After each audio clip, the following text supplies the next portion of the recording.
What's good, YouTube? That192 here, back again, once again. And today, people, today I'm your coach of the Tucson Terrakions in the United Championship League, the UCL, of course. And we are here for our Week 10 team preparation video. Now, I know we didn't have a team prep video last week, but last weekend was my birthday. A lot of you guys know that. And I had Twit, Luke, and Mo in town. And when you're hosting people and everything, you just don't have time to sit down and do every little detail. And plus, on top of that, I see these team prep videos as like an additional upload each week. Wait! Anyways, I see it as an additional upload each week. Excuse me, by the way. In cooperation, in conjunction with the UCL battle. So if we don't get a team prep video up some weeks, I'm not sweating about it. But again, like we did back in week 8, there were a lot of you guys that were asking, you know, where's the team prep video? How come there's no team prep video up? I really want to see what you're going to be bringing to the battle. So I do apologize for that, but we're here this time. We have a team prep video this week. And this week, you guys, wait. Excuse me again. This week, you guys, we are going up against a really good friend of mine, PK Sparks, That Hotness. A lot of you guys probably know who PK is. If you don't, link to his channel and Twitter will, of course, be included in the description. You can go check him out. He is the coach of the Philadelphia Feraligatrs. And fun fact for you guys, before the UCL actually started, I tried my hardest to get PK to be the Philadelphia Feraligatrs, because I thought that would have been awesome. But he ended up going for Feraligatrs, which works just as well, because Feraligatr is a scary, scary threat. And he does, in fact, have that drafted on his team. PK's team, the Philadelphia Feraligatrs, consists of Feraligatr, Skarmory, Talonflame, Snorlax, Jinx, Trevenant, Garbodor, Sceptile, Garchomp, Steelix, Vivillon, and Hitmonchan. So, this is going to be another one of those weeks where the team matchup between our team and his is kind of sort of like 60-40-ish, 55-45 kind of thing, where there are mons on his team which we absolutely cannot handle, but at the same time, there are a few mons on our team that he can't handle. I definitely feel like we don't have a good team matchup this week, and I'll explain why momentarily, and PK feels the exact same.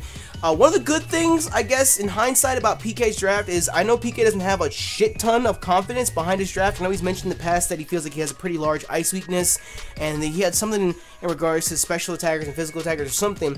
But I guess the plus side in that is that it leads us to believe that we can predict what he's going to bring more often than not, because he feels like he has to bring these mons in order to win because his other mons might not get the job done as well. So I don't know. We'll see what ends up happening. Either way, before we get into this, if you guys are hyped, and of course if you're a proud member of the Happy Nation, make sure you smash the like button down below for us, because you already know your support is greatly appreciated. Now, as you can see on your screen, we have PK's team built on Showdown. We have all of our teams from all the weeks still here. If my cash gets deleted, I'm going to be a sad, sad little star in me. But let's go ahead and check out what we're going to be bringing against PK. Up first is Ultraviolet, our female Gengar. You see, Cheshire is the male Gengar. Ultraviolet, I feel like, is a bomb-ass nickname for a female Gengar. But we have Ultraviolet, our female Gengar here. And I'm kind of scared to bring her because PK has threatened many times to crunch our Gengar with his Gator, and I hope that it doesn't happen. But again, looking at the team matchup, Gengar just puts in way too much work against the majority of his team. Wait. I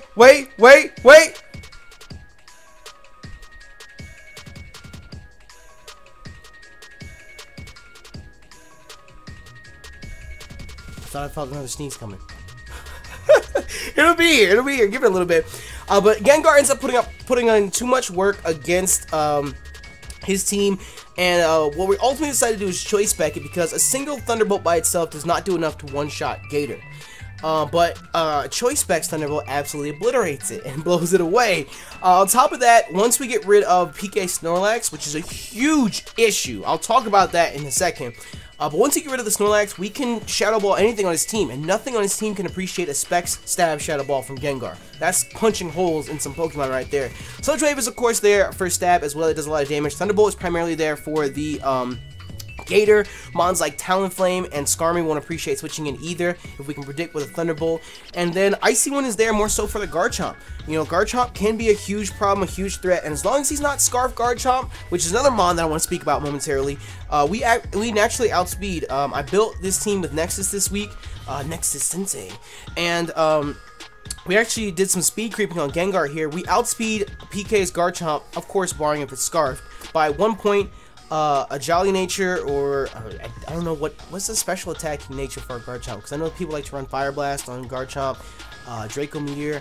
Would you run Timid Garchomp? I don't know. I don't normally play OU, and I don't have him drafted this season, so I don't know. But either way, a speed beneficial nature combined with max speed, we outspeed the Garchomp by 1 point. We were able to take those extra points and put it into HP, so that hopefully we can live a hit if need be, either like an Aqua Jet from Gator or any other hit, so that we can live a hit and hit back as hard as we can. That's the real goal, that's the real idea here. But of course, we're Timid Nature, 196 speed, because I just explained the speed creeping, 252 special attack, 4 in defense, because why not, and then 56 into HP, and that's the ideal set that we're running with. Like I said again, if we can get rid of the Snorlax, we're free to Shadow Ball anything we want on his team. Not that big of a deal. And Icy Wind, Thunderbolt, Sludge Wave is there just for coverage on everything else. Wait.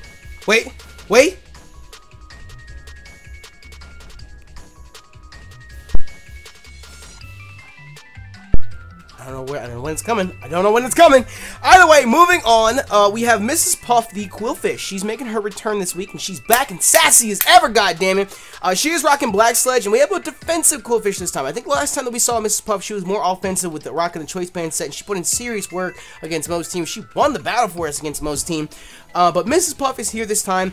She's here for Intimidate, specifically for that Garchomp.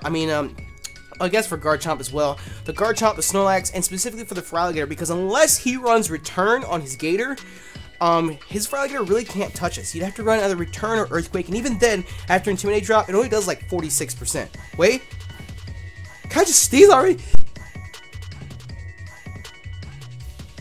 Excuse me, I was gonna say, can I just sneeze already to get it over with? But still, unless he runs something like Return or Earthquake, which still don't one-shot, they do a little bit under half. I think a max roll Return might do a little over half, if not like 51% or something like that. We can live, and we can either Thunder Wave, and at that point, we can just spam Destiny Bond. You know, if we end up Thunder Waving a Pokemon, or a Mon wants to try and switch in, we can click Destiny Bond and do what we need to do. We're actually rocking Scald, Poison Jab, Thunder Wave, and Destiny Bond with a relaxed nature, ups defense, lower speed. Wait!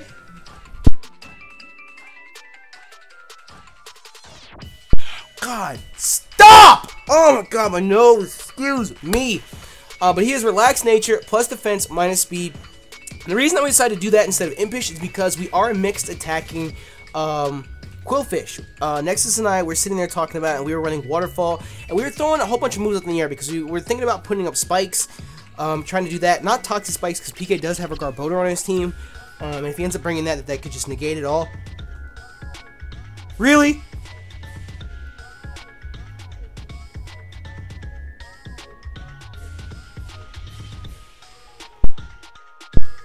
I don't know. I don't blame my nose. I don't know. But we were originally going to run Waterfall, Poison Jab, Thunder Wave, and Destiny Bond, and we were actually tossing up Waterfall and Poison Jab in the air, saying we don't really need to run Poison Jab, but then how do I touch Gator? You know, Waterfall's not going to do anything, but then I don't really need to run Poison Jab. Well, then how do I touch Trevenant? You know, things like that. So we ultimately decided to go with Waterfall and Poison Jab. Thunder Wave to slow things down and cripple Mons that might want to try to set up like not Gardevoir, we have Gardevoir, like Feraligator. If we could Thunder Wave the Talonflame or the Skarmory or the Jinx, or honestly anything on his team, as long as we can get the Thunder Wave off, barring his Sceptile, of course. I mean, hey, what if we Thunder Wave the Sceptile and switch in? That would be amazing if we could cut that fast bitch's speed in half, because that's the only thing that outspeeds us on his team. Again, barring like Gale Link's Talonflame or something like that. The only thing that outspeeds our Gengar right now on his team is his Mega Sceptile. So we should be good to go there, but still, Thunder Wave is there just to get paralysis off on anything we need to, and Destiny Bond is there for last ditch effort to take a Mon down if we can. But I pointed out to Nexus, I was like, what if we ran Scald over Waterfall? So on the off chance that he might try and switch in Garchomp to take a Scald or to take a Waterfall, or if we could just click Scald and he wanted to switch into Feraligator thinking he could take a hit and we actually get a burn out of nowhere. You know, it's more beneficial because we're not running Waterfall necessarily to do damage to anything on his team.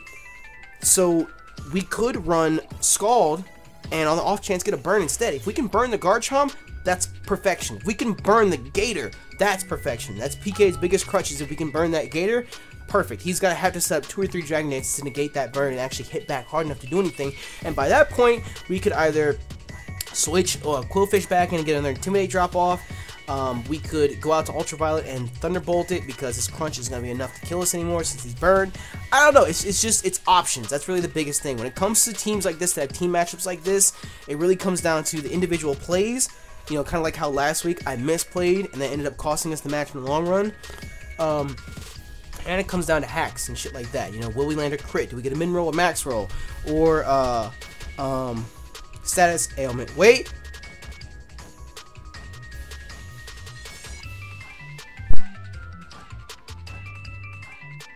Whew, again.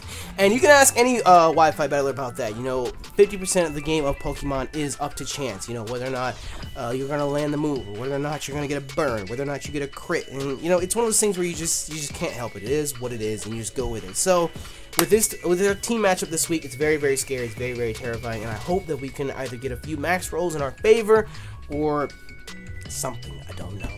But either way, Mrs. Puff is here, and she's here to put in the finest work and try and keep that Gator and that Garchomp at bay the best that she can. Up next, we have Scrub our Flygon. And I want you to know, me and Nexus debated. We went back and forth thinking, you know, should we run Flygon or should we run Lucario?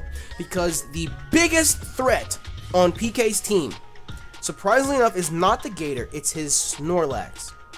Because we have nobody on our team to handle his Snorlax. And before anybody jumps to it and says, oh, you have a Lucario, I know, we did discuss Lucario. Like I said, it was a toss-up between Flygon and Lucario.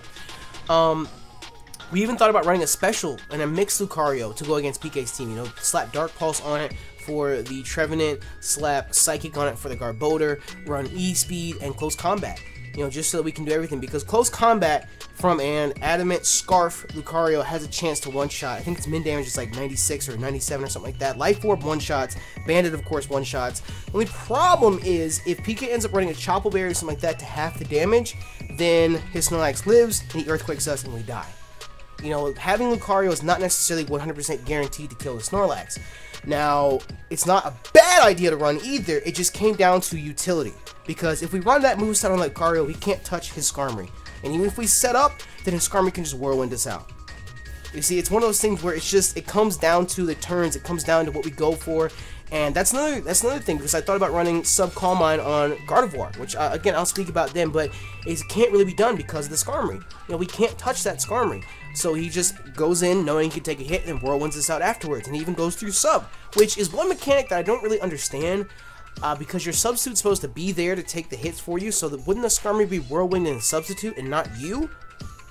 But I guess at the same time, I guess it would be a little broken if they had absolutely nothing they could do against the substitute besides breaking it, so I don't know. But when it comes to our Flygon, we ultimately decided on Flygon over Lucario. Of course, it doesn't hit the Snorlax as hard, but we decided to slap on Earthquake, Outrage, Fire Blast, and U-Turn. Outrage is our strongest hit since we're banded, and that does, I think, like 52 or 56% or something like that to a defensive Snorlax, which is insane. It is insane how well it can eat it up. If we get 2 min rolls in a row, we're not living, because he's going to turn around and load up an Ice Punch, and I guarantee you he's going to be running Ice Punch. Nexus threw the idea out to me that his Snorlax could be running Seed Bomb. I didn't even know Snorlax got Seed Bomb, specifically for Senior Gastrodon, which I'm sure a lot of you guys noticed we haven't brought yet. But we decided to run Earthquake, Outrage, Fire Blast, and U-Turn. Fire Blast is there just for the Skarmory, because Fire Blast hits harder than a Fire Punch would. It's only harder by about 10% or so, but still, it's more than a Fire Punch. The only downside is that we're running the risk on missing a Fire Blast. But we decided to go Bandit with a naive nature that ups speed and lower special defense, so that we are not hurting either one of our attack stats. We're max attack, max speed. Like I said, Fire Blast with 4 in special attack. Fire Blast is there just for the Skarmory. It literally is there just for the Skarmory, because nothing else on his team can appreciate an Outrage.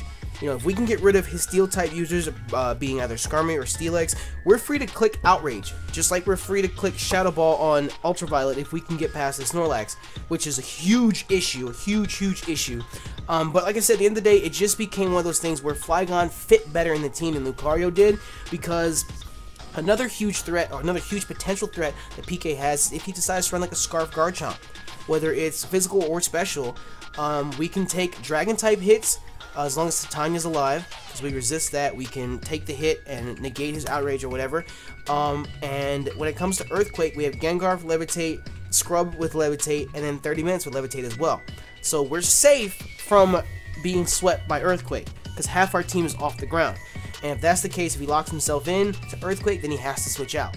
Because all I have to do is send down Rotom, and God forbid, he wants his Garchomp to be Will-O-Wisp. You know, so I don't know, he might end up running like a Life Orb variant, because like I said, max speed, beneficial nature Garchomp is pretty damn fast and does a lot of work. So we might have to end up sacking him on off to get a free switch into Ultraviolet, but at that point, a Choice Specs Icy Wind, that Garchomp is falling quicker than, I don't know, what falls over? Weeble Wobble? That would imply that he gets back up, but I don't know. I don't know why I was going with that. Anyways, like I said, it's just one of those things where Flygon ended up fitting better on the team than Lucario did. I really hope it doesn't end up coming to bite us in the ass, but like I said, if we can find a way to whittle down the Snorlax or to maneuver around the Garchomp and the Feraligatr, then we should be good to go rocking out with this. It's not a bad lead for us either, because he is plus speed nature. He's base 100, so he's a decent lead. And on top of that, I calced it. A Banded Earthquake, if for whatever reason PK decides to lead with his Gator, does like 70%.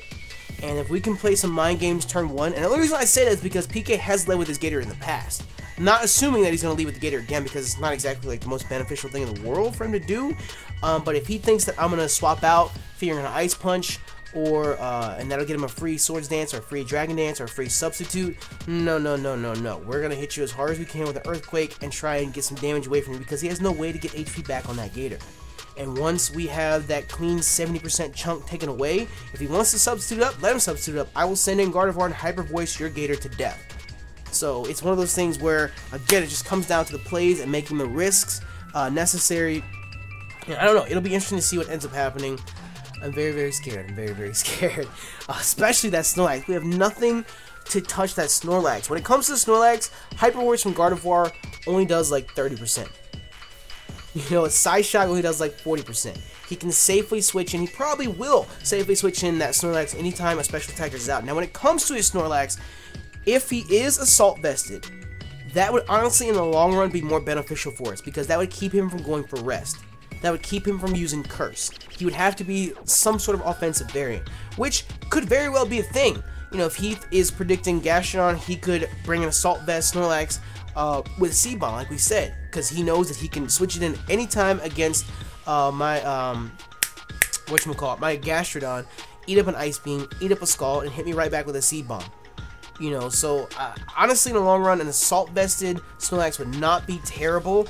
I do predict he's going to bring Ice Punch for a mon like Flygon, but we'll just have to see what ends up happening. Snorlax is such a scary thing, and a Wall Core of Snorlax Skarmory is very good as well, because like I said, it's almost impossible to punch through. It's so hard to get rid of that Snorlax. If we can find a way to get rid of that Snorlax, if he's not running Rest, if he's not running Curse, we should be good to go.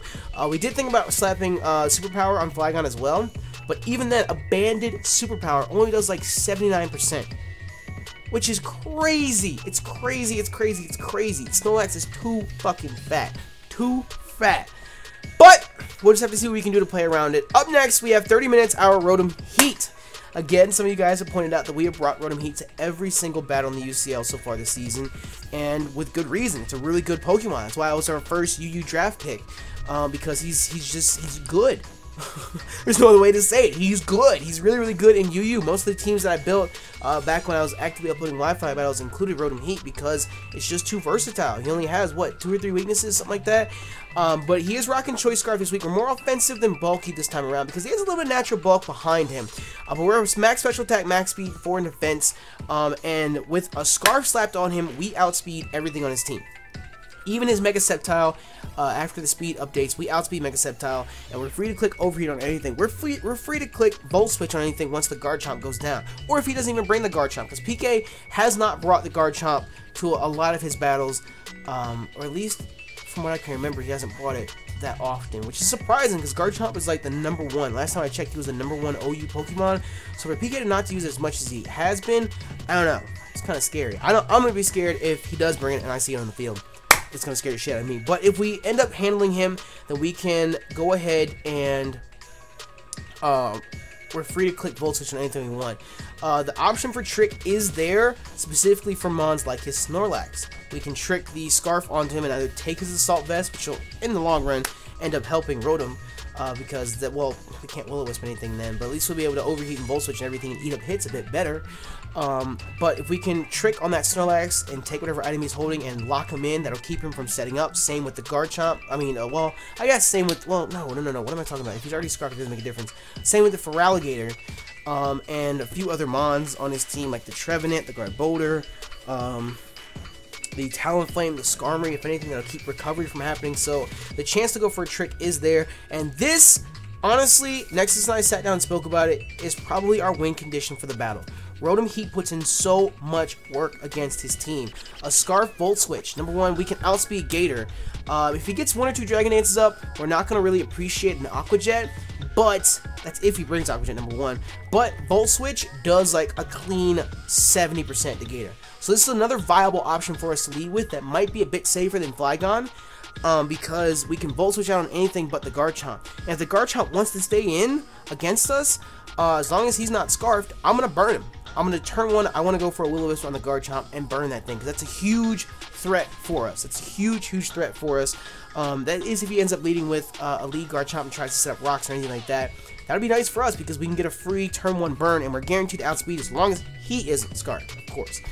So, I don't know, it's very, very interesting, but like I said, he puts in a lot of work against so many members of his team. Feraligatr can catch a Volt Switch, Skarmory can catch a Overheat, Talonflame can catch a Volt Switch, Snorlax, again, walls it. Snorlax is such a problem, but we're here to trick the Snorlax, so hopefully we can do something with it. Jinx can catch an Overheat or Volt Switch. Jinx is frail as shit. Trevenant can catch Overheat. Garbodor can catch an Overheat or a Volt Switch. Sceptile can catch an Overheat. Garchomp can catch an Overheat or a Will-O-Wisp. Steelix can catch an Overheat. Vivillon can catch an Overheat. Hitmonlee can catch an Overheat. You know, it's one of those things where he's just too clutch for us in this battle. So I'm going to try my hardest to keep this thing alive. It would just really suck because we don't have anything to clear hazards, and I feel like PK knows that I brought Rotom so many times, so I feel like one of his priorities is definitely going to be to get rocks up, because rocks is what stops the Volt Turn team that we have. It just shuts it down completely, because we're not safe to just U-turn Volt Switch, U-turn Volt Switch, U-turn Volt Switch over and over and over and over and over again. So I don't know. It'll be interesting to see what ends up happening. If we can shut down his Skarmory, if we can shut down his Garchomp and keep them from going for rocks, then that'll be good on our favor as well. But I feel like PK is going to try and set up rocks turn 1 just because of the Rotom, so I don't know. We'll see. But either way, moving on, we have Titania, our Mega Gardevoir, because very similar to the week that we battled Joey. Was it 2 weeks ago, I think? Yeah, because I think that was week 8, wasn't it? No, we battled Mo week 8. I don't know, I get my weeks mixed up. But when we battle Joey, this is another one of those things where he really doesn't have, PK really doesn't have anybody that can appreciate a Hyper Voice switch in. There is Skarmory, of course, but if he switches into Skarmory against the Hyper Voice, I think Hyper Voice does like 25 to 30% or something like that. And then turn 2, of course, we outspeed. We can go for a Thunderbolt, and Thunderbolt has a chance to do like 65%. So there is a chance for us to two-shot this Skarmory. If we get min rolls on both occasions, then we're not two-shotting, and a Brave Bird is going to hurt very, very bad. He can Whirlwind us out as well, but we have a chance, as long as the rolls are in our favor, to Hyper Voice turn 1, have him switch in, Thunderbolt turn 2, and destroy it. So that's why I say he really doesn't have a switch in for it. The only thing that is 100% guaranteed switch into this Gardevoir is Snorlax. Because Snorlax having all that HP, Snorlax having all that special bulk that he has, can easily eat up anything from this Gardevoir. If he is Assault Vested, I think the hardest thing I can hit with is Focus Blast, which does like 48% or something like that. It's still not enough. Hyper Voice, which is, Mega Gardevoir is one of the strongest Hyper Voices in the entire game, only does like 25% to Snorlax. It's ridiculous. His Snorlax is such a huge problem for us. But we decided to go with Timid Nature, Max Attack, Max Speed, 4 in Defense, Hyper Voice, Psyshock, Thunderbolt, Focus Blast. We calced it, and Psyshock does more in the long run to Garbodor than Psychic does. And of course, with Psyshock, we can hit Snorlax for a bit more damage than Hyper Voice can. But honestly, it's one of those things where Nothing on his team, if we can get past the Snorlax, wants to take a hit from this thing. And as long as he doesn't have a Dragon Dance up, we can eat up an Aqua Jet from his Feraligatr, and Hyper Voice can go through the sub that Feraligatr has. Thunderbolt hits Feraligatr just as hard as well. So, I think if it's ever one-on-one, Gardevoir against Feraligatr, I don't think PK is going to leave him in. Let me double check. Let me double check and see. What does Feraligatr get? Does Feraligatr get, like, Poison Jab, or... I don't know what Feraligatr gets. Let me see if he gets any sort of... Toxic. Oh boy, Toxic. He doesn't get any sort of move like that. He gets Iron Tail. PK could pack Iron Tail, or a powerful, powerful Metal Claw. He could pack Iron Tail as Feraligatr for my Gardevoir, so he's not 100% defenseless. I know building a bulky Feraligatr is something that he has done in the past, so if he wants to build especially bulky Feraligatr, eat up Hyper Voices or Thunderbolts, I almost said Thundershock, Thunderbolts, yeah, he could hit me with Iron Tail. That would definitely decimate Gardevoir, but I think in a regular 1v1 situation, he's not going to leave that Feraligatr in against me because, like I said, Hyper Voice, Thunderbolt combination hits very, very hard. The option to put Focus Blast I'm not 100% comfortable with because, like I've said in the past, this week is one of those weeks where we have that 4-move syndrome on Gardevoir, where we just have so many different options for our last move, and when it comes to coverage for his team, we generally more or less can hit his team with Hyper Voice, Psyshock, or Thunderbolt. A combination of one of those moves will hit every member on his team. So the last move slot was really there. We spoke about Protect, we spoke about Wish, we spoke about Substitute, we spoke about Calm Mind. Summon Calm Mind we really can't do because of the, what's it called? The Skarmory will just whirlwind us out. So we just sat down and we analyzed the threat, and the biggest threat on his team, you've heard me say it 15 times in this video, is Snorlax. And Focus Blast is what we had that hits Snorlax the hardest. It just sucks because the accuracy is terrible on Focus Blast. It's just we really don't have all too many options. That's the thing. So, kind of backs us in the corner. Last but not least, we have Canada, our Chansey. She is returning this week. Still holding that Eevee Light. She's never letting it go. Natural Cure, of course. We're rocking Bolt, Max HP, Max Defense, 4 and Special Attack. We have Soft Boil, Seismic Toss, Flamethrower, and Stealth Rock. We're rocking Flamethrower this week because PK does have a Trevenant. On the off chance that he does bring it, we can't touch it if we don't carry the Flamethrower, because Seismic Toss is, in fact, it's a Ghost type. Soft Boil is there, of course, because it's standard on chains. We're trying to get that HP back. And we have Stealth Rock because this is our Stealth Rocker. Stealth Rock would be very, very nice to get on PK's team, because threats that he has, like Feraligatr, Garchomp, Snorlax, they'll take chip damage every time they come in. And whether or not it does a lot or it does a ton, you know, obviously Talonflame is going to get destroyed by rocks, but still, its chip damage is there. And when we want to whittle down these mons, it can make the difference between a move one-shotting or killing off a Pokemon or not. And of course, once we can get rid of his Skarmory, his Defogger is gone. I think his only spinner is Hitmonchan. So hopefully we can get some of this, we can get rocks up and get some of this stuff away. And really, Chansey's just here to bulk hits because our team is not exactly bulky. Like, we don't have a definitive physical wall.